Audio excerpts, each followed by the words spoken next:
Hello. Today I am going to tell you a story called The Many Place from the anthology horror television series Creeped Out. The Blawlisons family has come to North Queensland, Australia to enjoy their summer vacation. They are staying at a 5-star hotel called Ash Grove. However, they are welcomed by heavy rainfall because of the place's tropical climate. As the parents complain about the weather, the receptionist tells them about all the different activities they can do in the hotel without having to go outdoors. The eldest daughter of the family, Nita, locks eyes with a teenage boy in the lobby. They exchange numbers and decide to meet at the swimming pool later. The youngest of the family, Max, runs inside the elevator and presses all the buttons just for the fun of it. She is stopped by the hotel's boiler man. He has worked in the hotel for several years and knows all its secrets. The man warns Max against pressing all the buttons, claiming that bad things happen to kids who do so. He also mentions someone named Kinkin, but before he can elaborate, the hotel clerk approaches them. She reminds him that the elevator is only for guests and he isn't allowed to use it. The boiler man curses her and walks away, leaving Max speechless after the encounter. The clerk uses her keys to reset the buttons on the elevator and brings the family to their room. They are staying in a single room, hence the kids fight about who gets to use the bathroom first. Nita accidentally scrapes Max's favorite black sandals in the process. The sisters used to be best friends, but now that Nita is growing into a teenager, they have grown apart. Max asks her father if she will also grow up to become like her sister. The father understands that she is hurt by Nita's behavior and consoles her. The parents want some time free from the children, so they send them off to the hotel's pool. Nita had planned to meet the guy from earlier and doesn't want to take her siblings. But at her parents' request, she reluctantly brings them along. The middle child, Jet, loves to play video games. He walks through the hallways while wearing a virtual reality headset and accidentally bumps into a table, dropping a framed picture. He puts it back upside down before entering the elevator with his sisters. As usual, Max presses all the buttons in the elevator, saying that the lights look pretty. This time, they do not have a key to reset it. All of a sudden, the elevator shakes aggressively and starts moving. When it stops, Nita tries to press other buttons, but none of them work. They blame Max for being careless and decide to take the stairs. The hallways look different to them, but the kids do not think much of it. Jed also notices that the floor feels cold, in contrast to how it was some moments ago. They go around the hallways looking for stairs, but cannot find any. The elevator that they came through is lost, and they have no way to return to their parents. Even the rooms have no numbers, which Max thinks is weird. Nita tries calling her parents, but her phone has no signal. They knock on one of the doors to ask for help and see that it is already open. Inside the door lies another hallway that is identical to the one they are in right now. They check other doors and find out that they are stuck in a maze-like place where every door leads to a different identical hallway. The younger siblings start to panic, but Nita calms them down. She claims that all they have to do is find the elevator again and return to their parents. Suddenly, they hear a loud growl from behind a door. Max claims that the noise is coming from Quinkin, who the boiler man warned her about. As the growling gets louder, she starts to panic and hyperventilates. Nita asks her to breathe and plays their favorite Boboski game to calm her down. But trouble arises when they hear a faint snarling getting closer. On looking under a door, they see a pair of monsters' feet on the other side. They screech in fear and run away through random doors, getting further away from their original elevator in the process. Max runs faster than the other two and gets lost. Nita and Jat try calling her, but she has run down several hallways and cannot hear them. When Matt stops running, she calls for her siblings and realizes that she has lost them. While looking for her, Jed and Nita hear an elevator door ding followed by melodic music. They follow the sound and finally reach the elevator. Nita doesn't want to leave without Max, but Jet claims that if they inform their parents, they will find her quicker. They get on the elevator and Jet notices the red interior when he clearly remembers it being a neutral color before. The elevator shakes as it did earlier, making them think that they will end up back in the maze. However, this time, they reach back to their floor in the hotel.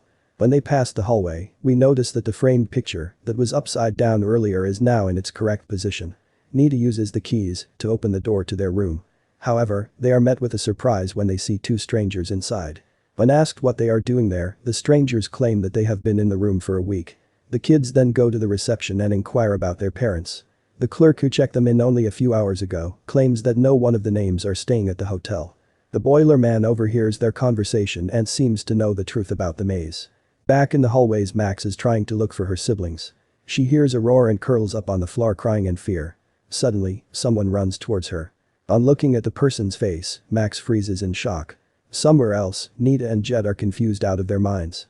Nita Googles her mother's name and finds out her number. The mother picks up the call from her workplace in the other part of the world. When Nita tries to explain what happened, she stops her and asks her who she is. It turns out that the mother is living an entirely different life and has a boyfriend who is not their father. She insists that she isn't married and has no kids and cuts the phone call. The siblings are left speechless at their mother's indifference. As they brainstorm ideas to get out of the situation, the boiler man approaches them. He asks them if they pressed all the buttons in the elevator and calls them out for being idiots. He also explains that the hallway they reach after pressing the buttons is called the many place. It is a cluster of pathways to alternate universes, a place where all the realities meet. When the kids look at him in confusion, he further explains that their universe is one of many universes that exist in space. Each universe gives birth to the same people, but with different realities.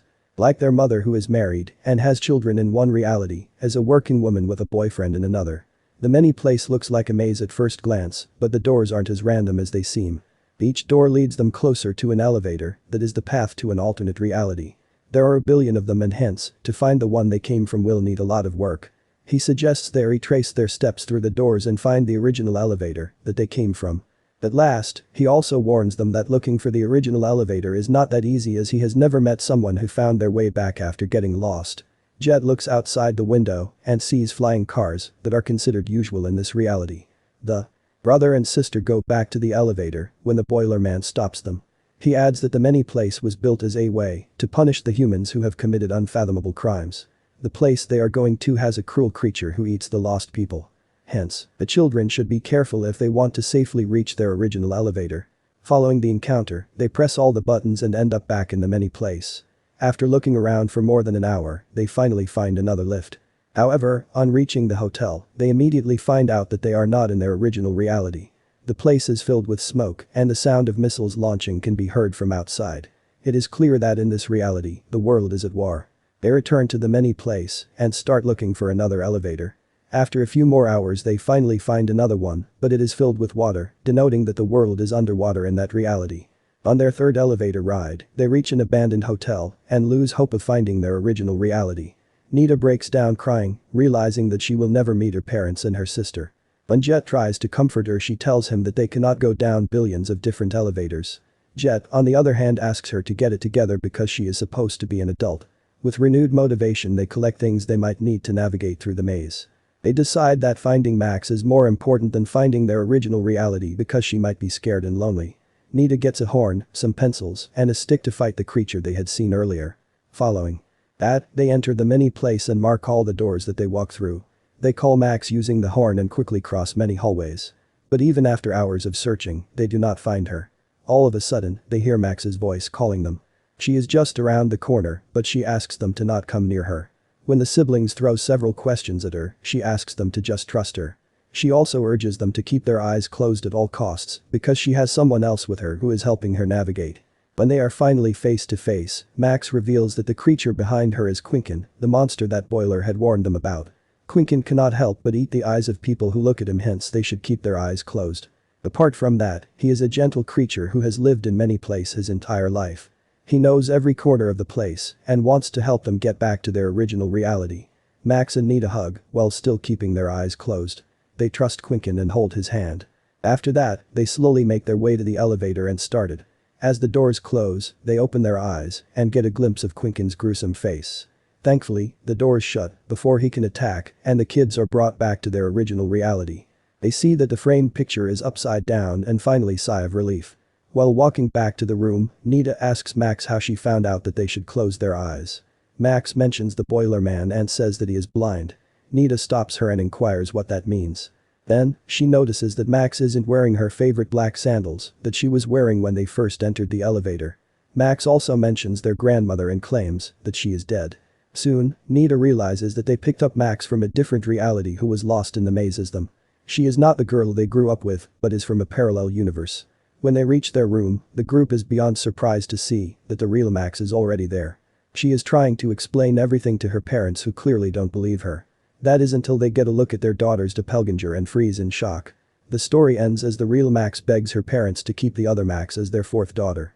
Subscribe for more videos like this, turn on the notification, and leave a like to help the channel out. Thanks for watching.